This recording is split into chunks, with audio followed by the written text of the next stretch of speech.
आज ही Doubtnut app download करें। Doubtnut पर होगा अब आपके सभी मैथ्स, केमिस्ट्री, फिजिक्स और बायोलॉजी डाउट्स का सफाया। बस अपने क्वेश्चन की फोटो खींचो, उसे क्रॉप करो और तुरंत वीडियो सोल्यूशन पाओ। Download now. नमस्कार दोस्तों, स्वागत है आप सभी का। आपका प्रश्न है, निम्न में से कौन सा समूह आयनों के सम इलेक्ट्रॉनिक समूह के को प्रकट करता है। ठीक है, मतलब कि ये जो हमें चार समूह दिए हैं, इनमें से कौन सा ऐसा समूह है जिसमें सभी के इलेक्ट्रॉनों की संख्या समान है, तो उसे हम सम इलेक्ट्रॉनिक कहेंगे। ठीक है, तो इसके लिए हमें चार ऑप्शन दिए हैं। पहला जो कह रहा है उसमें lithium plus, sodium plus ion, magnesium +2 ion, calcium +2 ion है। दूसरे सेट में दिया है, जो विकल्प में हमें दिया है, potassium +A, chlorine minus, calcium 2+, scandium 3+। तीसरा विकल्प है बेरियम 2+, स्ट्रोंशियम 2+, पोटेशियम प्लस और कैल्शियम 2+।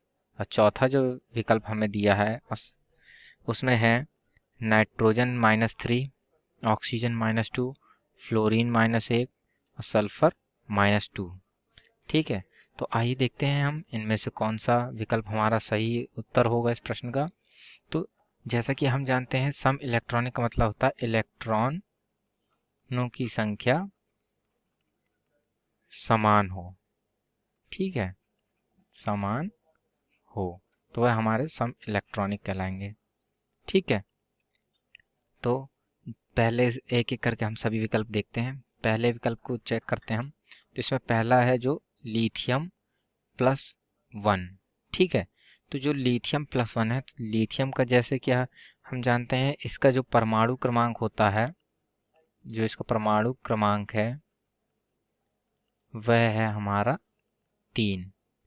ठीक है, और जब इसमें +1 लिखा है, अर्थात इसमें इस लिथियम जो आयन में परिवर्तित हुआ है, तो इसने एक इलेक्ट्रॉन अपना त्याग दिया है, क्योंकि इलेक्ट्रॉन में ऋण आवेश होता है। अतः अगर यह तत्व अगर इलेक्ट्रॉन ग्रहण करता तो इसमें निगेटिव ऋणात्मकता बढ़ जाती, लेकिन यहाँ यह इलेक्ट्रॉन त्याग रहा है, अर्थात इससे एक इलेक्ट्रॉन इसने त्याग दिया, तो इसमें एक ऋणावेश कम हो गया, अर्थात इसलिए इस यहाँ पर हम प्लस का निशान लगेगा। तो अब ये देखते हैं, जैसे कि लिथियम का जो हमारा परमाणु क्रमांक है वो 3 है, मतलब अर्थात इसमें इलेक्ट्रॉन जो हैं वो हमारे 3 होंगे। ठीक है, तो अब जो लिथियम +1 हो गया, तो इसका मतलब जो होता है, जो इसका लिथियम +1 का जी यहाँ पे जो मतलब है, मतलब इसने एक इलेक्ट्रॉन त्यागा, और इस इलेक्ट्रॉन को जब इसने त्याग दिया तो ये हमारा इसके जो पर बचेगा यहाँ पे, तो इसमें इलेक्ट्रॉन जो बचेंगे वह होगा 2। ठीक है, तो अब हमारे यहाँ पे इलेक्ट्रॉन कितने बचे, 2 इलेक्ट्रॉन।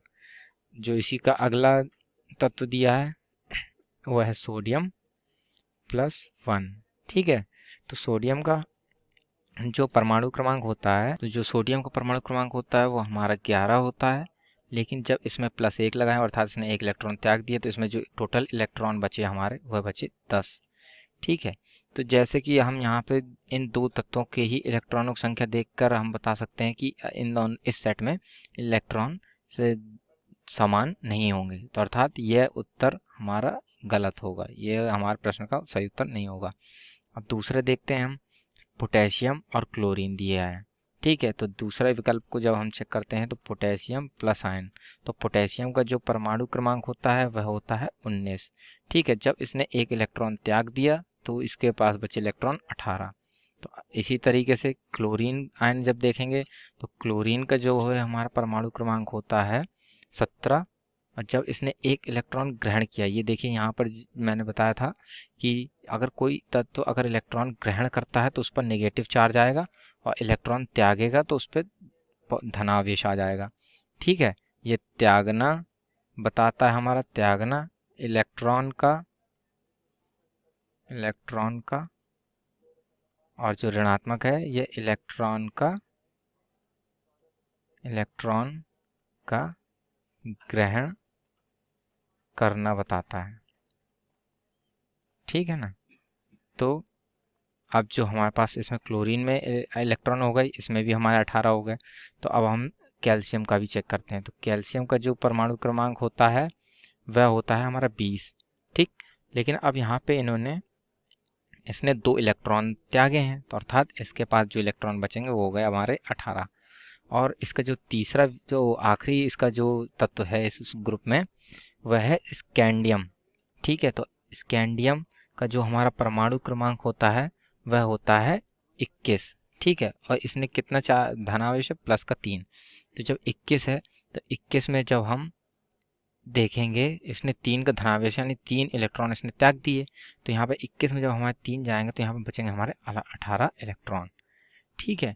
तो अर्थात हम इसी विकल्प को देखकर हम बता सकते हैं कि जो हमारे क्वेश्चन का जो सही उत्तर होगा वह विकल्प नंबर 2 ही होगा, क्योंकि इसमें जो भी जितने भी तत्व हैं उन सभी तत्वों के इलेक्ट्रॉनों की संख्याएं समान हैं। अतः हमारे इस विकल्प का जो सही उत्तर है वह विकल्प नंबर 2 होगा, ठीक है। ये रहा हमारा विकल्प नंबर 2, यही हमारे प्रश्न का सही उत्तर होगा। आशा करता हूँ आप सभी समझ में आया होगा। धन्यवाद। क्लास 6 से 12 से लेके नीट, IIT, JEE मेंस और एडवांस के लेवल तक 10 मिलियन से ज़्यादा स्टूडेंट्स का भरोसा। आज ही डाउनलोड करें डाउटनेट ऐप या व्हाट्सएप कीजिए अपने डाउट्स 8400 400 400 पर।